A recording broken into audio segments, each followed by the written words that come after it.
AI is going to do way more than just strengthen cybersecurity defenses. It's also, going to make our people far more effective. So we've actually had a lot of success with this recently. And when we pair a very experienced cybersecurity professional with AI, whether that's embedded within our security tooling or something like generative AI, where they can ask questions and work in a little bit more of a free-form manner, that is a very powerful combination. So I think what we're seeing is it enables like our incident responders to work much, much faster. They can assess a much larger set of data and then also be prompted with the type of questions that they ought to be asking or the things they ought to be thinking about next.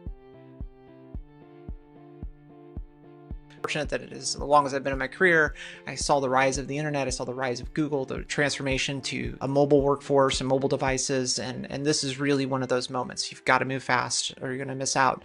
So keeping your workforce engaged with AI and ensuring that they have what they need in a timely fashion is critical. I think probably one of the big dangers we have these days is, people turtling in a little bit, and it's like them plus the AI, and they're good with that. What I don't want to see us lose, as in our organization or really in any organization, is that collaborative spirit. When you bring people together, use AI as a force multiplier. I think one of the greatest things that we've seen in our group is, we do these AI sessions where like a small team, 3 to 5 people get together, one person shares their screen, and they basically all collaborate with AI together. And that shared experience of learning from each other and how they challenge, the AI agent, questions that they ask, and how they get to a mature answer, I think is super, super helpful. So I think ultimately AI will be probably a lot like our laptops, it'll just be a thing that just makes us way more productive than if we didn't have that.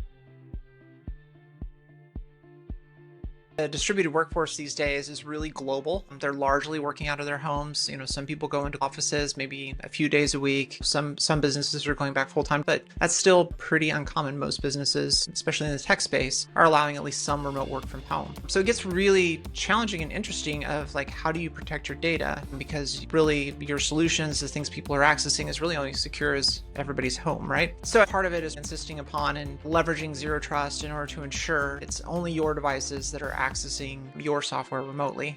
There's a lot of modern risk with remote work, IT worker fraud, there's insider risk, there's shared employment type scenarios. So there's a lot of things that people have to look out for. But I think those type of things between culture and just really strong device security controls are probably the things to focus on and ensure you get right in order to keep that global workforce secure and working well.